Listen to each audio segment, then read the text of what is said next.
All right, on this episode of Bouts Talking Bouts, excited to be chatting with an individual who's going to be playing a key role in PFL's 2022 season kicking off. He's going to be part of that on April the 20th in the lightweight ranks. We have Stevie Ray and Alex Martinez getting out there into the smart cage to test skills, and always good getting to chop it up with Alex a little bit. How's your day going so far there, man? My day is going great. It's that I guess it will be fight week for me in a different way, so... We're fighting on Wednesday, so yeah, it's going great. It's that type of weight too, so just getting ready to perform, I guess. Yeah, and I'm wondering, because you already have the, one PFL season under the belt, last time you're, going into it without, much familiarity of what it's like, but I would think that, the, quick pacing between fights, sort of what you need to do with that, there's probably some compounded confidence with that, just being familiar with it. Are you feeling more of a familiarity going into this next PFL season after the initial one? I think so. Yeah. So the PFL for sure has its own way of doing things. It's not that it's bad or good. It's just it's a different format. And last year has given me a lot of experience, and I think the way that I'm feeling this time is more confident, not because of the fact that I know how PFL runs and stuff, but it's just that I got exposed to a lot of high-level fighters last year, which now, I'm like, okay, well, I know how they feel, I know how they run, and I know I can run with them. So now it's just, tuning in those little details. And, I feel a lot more confident this time. Well, that's a fair point, because you did fight, high name value guys. You were in there with Natan Schultz for crying out loud, and then, Anthony Pettis was kind of targeted at one point. That didn't come to fruition there. But, yeah, I would think all of that would really, level up your game. You got great outside experience prior to coming to PFL, but, yeah, I would think, it's stepping up to, a next tier in competition. Yeah, it was, it was a very big step for me, especially, where I was coming from. I was coming up as let's say a young prospect in the Canadian rankings, international rankings, and there was a lot of eyes on me at the time, and to go from where I was right away to jump up to let's say more experienced fighters with a higher tier fighters, it was really a different pace and mindset that I had to switch up. That I don't think at the time I was 100% ready for it. I had the skills for it, which is kind of what made me perform well in those fights, but at the same time, it was a very, very fast brother, which is, I think, I'm very thankful for, because, I improved as a fighter so much faster within that year than I would have if I just took my time, right? So, at the end of the day, it was a positive note for me. And, so I'm really excited for this season. Yeah, and it seems like you're still getting in great work out in Vegas. Syndicate MMA seems like a big space, and also 10th Planet Las Vegas. Are those, the main spaces you're honing your skills in as of late? Yes, those are the main places. So Syndicate, of course, is pretty much kind of adopted as my home gym there in Vegas.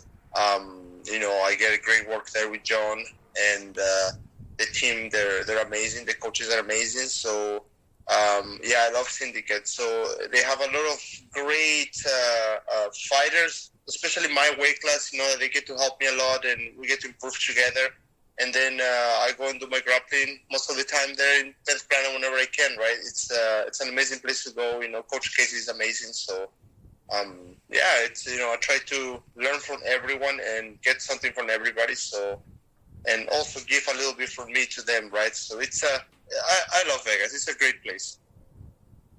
Yeah, and it seems like a great city for, just having people come through to cross-train and stuff like that. I feel like Extreme Couture and Syndicate MMA kind of have that benefit of having the core regular guys that are world-class, but then having different gyms kind of come through. I saw Eugene Behrman and Dan Hooker kind of came through Syndicate late last year, and I imagine that was cool, getting to cross-train and work a bit with the city kickboxing guys.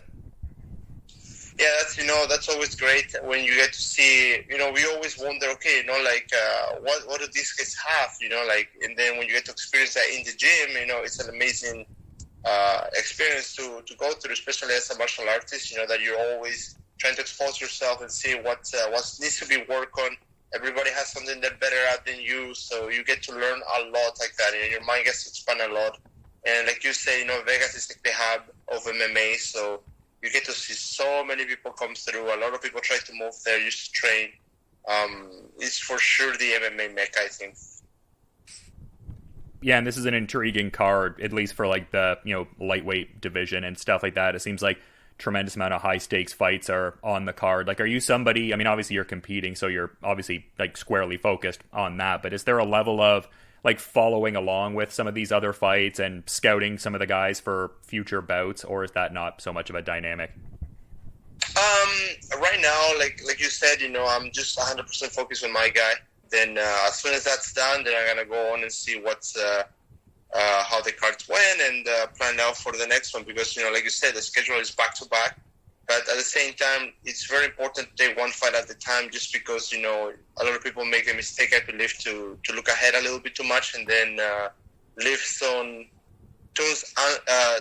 unturned before they jump into the cage, right? So it's really important to just focus one at a time. And then when that's done, we're going to go regather and then go on to the next one.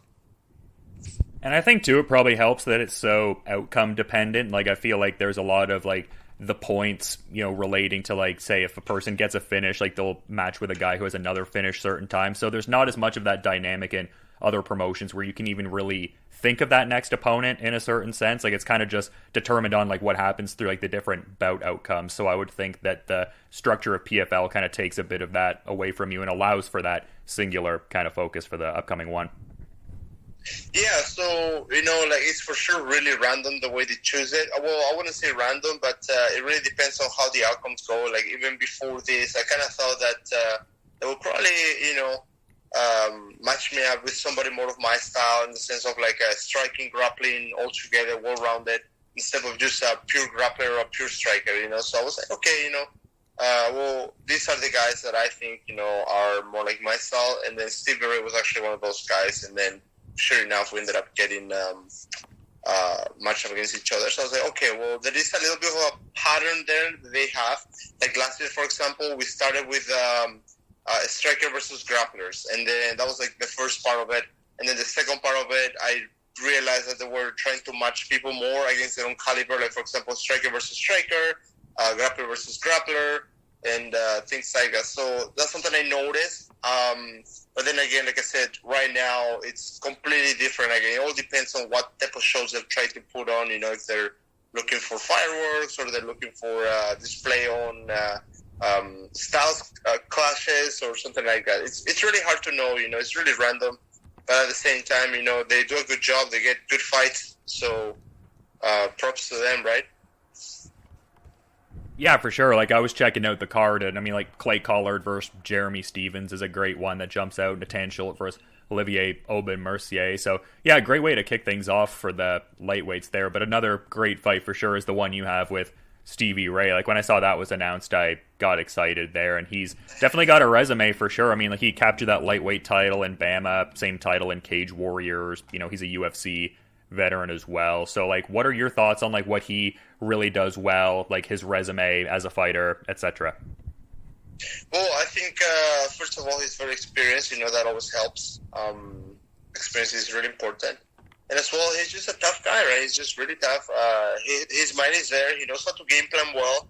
So I'm sure they come in with a game plan for me. And then I'll have to find ways to kind of like work around that and put my composure in the fight and put my game plan into the fight.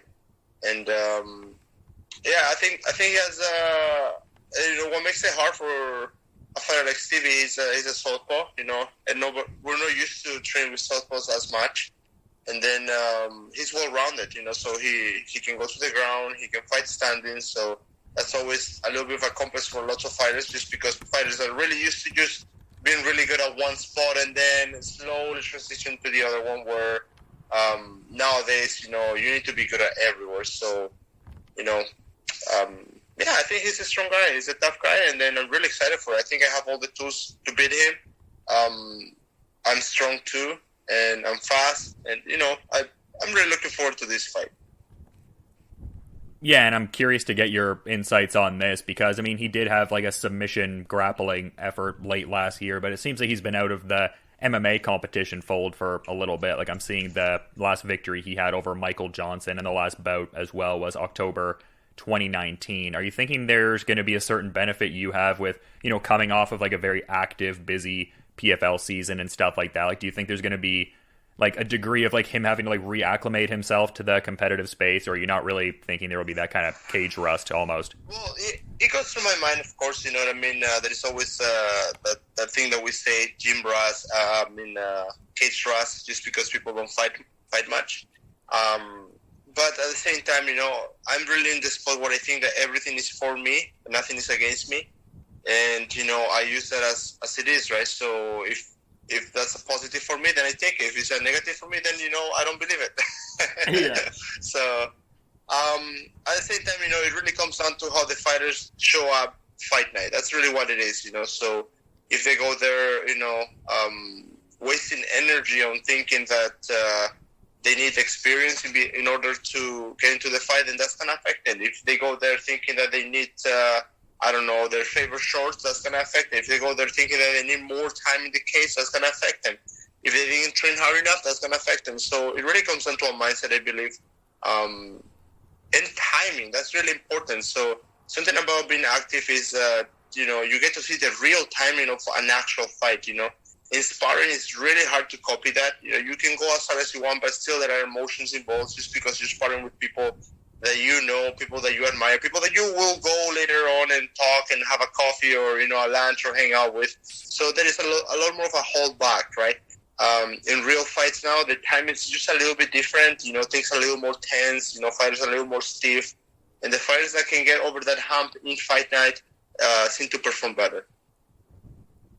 And I'm kind of curious. I feel like I know the answer to this, but I mean, you obviously have a history of training in Canada, like Adam Zuzek and Victoria, BC, and stuff like that, and worked at a couple gyms in Grand Prairie, like Luis Martinez, you know, Bill Mahood, and stuff like that. Like, when was the last time you got to kind of train in Canada? It seems like you're mostly training in Vegas nowadays. Like, have you gotten to train in Canada in recent times?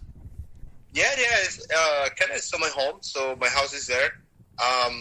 So yeah, I go back and forward. So I'm just investing on my career right now. So I was training right after the Lloyd fight. You know, I got injured, so I had to kind of rehab a little bit. And then, I was already injured throughout that season, so then I just really hurt on that fight again, and I had to like rehab and all. And I was spending my whole time there in Canada.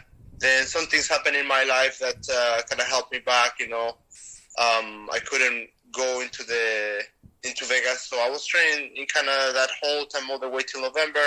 November, I went down to Syndicate and started training with them, and then I went back for Christmas, and then again, you know.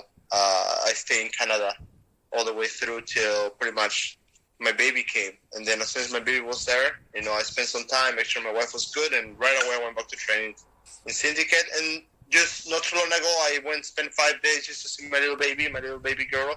And, now I'm back here in the U.S. Yeah, I saw that post you had about it. I thought it was funny. Like, you were saying, like, fighting out of the pink corner, weighing like 6 pounds, and like the shout out post to Arlo there. And oh yeah, that was a repost there. Definitely a fun kind of dynamic there. I also liked seeing that photo at Gladiators MMA with, you know, yourself and Luis Martinez and just the 3 generations in the picture. That must have been a cool moment for you, man. It's an amazing moment, you know, like it's very cliche. Always people say, "Oh, it's the best thing ever," but exhausted. You know, it's really true. It really fills my heart. Like I really do feel like I was missing something in my life, and I was trying to look in so many things. You know, in good stuff. You know, I was trying to find like the thing that will make me feel really fulfilled. And to be honest, you know, once the baby came, I was like, "Holy smoke!" I was missing out a lot in my life, and then. It really has kind of like calmed me down a little more too as a person. You know, I was a little more wild, I would say. I'm a pretty decent human being, I would say, but at the same time, you know, my mind was always racing. You know, like always trying to like look for things all the time to almost like to find my identity with. And as soon as my baby came, that just shut it all down. It calmed me right down. So I kind of love being a dad. Yeah, and I saw you had that couple pictures with like your very cute Shih Tzu dog there, and saying like, "Oh yeah, there's gonna be a new baby coming through, so there's gonna maybe be a little bit of jealousy almost." Like, how's the dynamic with the Shih Tzu and the baby now? Not much interaction because like the baby's still small. Is the Shih Tzu kind of coming over and sniffing it and being like, "Oh, what's this thing? What's going on here? It looks like a little person kind of thing." Yeah, and that's exactly it, right? The first few days, you know, the the Shih Tzu literally, well, like the Shih Tzus truly believe that they're human beings, right? So they believe they're part of the family, right? So, when you're at the table, they want to jump on the table. It's pretty funny, actually. But anyways, they actually do believe they are like, just a little baby. And when a baby came in, we were like, okay, how's this gonna work? And then the Shih Tzu was really, our dog Penny, she was really, she was very weird the first few days, and then I think she kind of started getting used to it. And now she's really a guard dog because she doesn't leave the baby's side. She's always close to it. As soon as there is a sound, which is kind of funny because it wakes up the baby sometimes, but as soon as there's a sound, she runs towards it, barking at it. So it's very cute. It's very cute to see, So she kind of took more of a guard dog right now. So that's the role that she's playing. Oh, that's so nice to hear, man. That makes me very happy. And I've got like a Shih Tzu Yorkie kind of dog, so I definitely understand the dynamics of like them thinking they're babies and kind of, thinking they're people almost too. So definitely curious creatures there, but that's fun to hear that, it's protective of the kid there. That sounds like a very fun thing that I imagine makes you smile a fair bit. Yeah, of course, our dog was like our thing before, we treated like our kid almost. And then as soon as our kid came, it's funny, but the dog kind of just became a dog, and then, but we also didn't want our dog to suffer because we took it, we really loved her. And then, as soon as the baby came, she really took a role of a guard dog, and she's always around. So we're like, okay, that's actually the perfect outcome out of this. So it's nice to see that. It's nice to see that the dog doesn't mind the baby. And my picture, my wife actually sent me a picture of my dog last time, just resting right beside the baby. So the baby was on a little pen, and the dog came and just laid right beside her, and it was really cute to see. I was going to say, is there a certain aspect of being in the PFL bubble where it's like a big bummer that you're not with your family, or are you able to kind of push that to the side a little bit and be like, it's just business. I'm ultimately doing this to create like a better financial situation for my family. Like, what are your thoughts on that, like separation from them with the PFL bubble dynamic? I like it. In a way, I like it. I don't like being away from my family, of course. I always stay in contact with them, but I like being away from everything, to be honest. Always before my fight, I isolate myself. I don't talk to anybody. I don't want to see anybody. I literally just enter in a state where, I'm preparing my mind for what would say, in a way, a lot of people say, yeah, you shouldn't compare fighting to war. But for me, when I get into the mindset, I really do think of it's going to be my last day on earth. And then I go and give my all when I go fighting. So for me, I enjoy being isolated. I meditate a lot and I focus on the task. So I enjoy, to be honest, being away from everything and everyone. And then, of course, once that's done, then I open up again and, I go back to being a softie. Yeah, for sure. I can understand the mentality there, just like kind of underscoring the focus on the task at hand. But yeah, you've been really great with your time, man, and I want to be mindful of your schedule and just the sessions you got to get in and everything like that. So to that point, is there anything you might want to add as a parting thought as we're wrapping up here, Alex? No, man, I'm just really excited and thankful to be where I am today, and I'm ready to do this thing, man. I'm ready to fight. So yeah, that's it. Yeah, I mean, you seem hyper focused for sure, and just always great getting to talk to you. And it's going to be great seeing this 2022 season kick off for the PFL, and people can check that out April 20th. A lot of really intriguing fights, and one of them that I'm very focused on, Stevie Ray versus Alex Martinez. And yeah, to reiterate, thanks for coming on the show again, man. Always fun getting to chat a little bit, and just best of luck with the remainder of the time in the bubble and all that, and just looking forward to peeping the fight next week. Perfect, bro. Thank you. Appreciate it.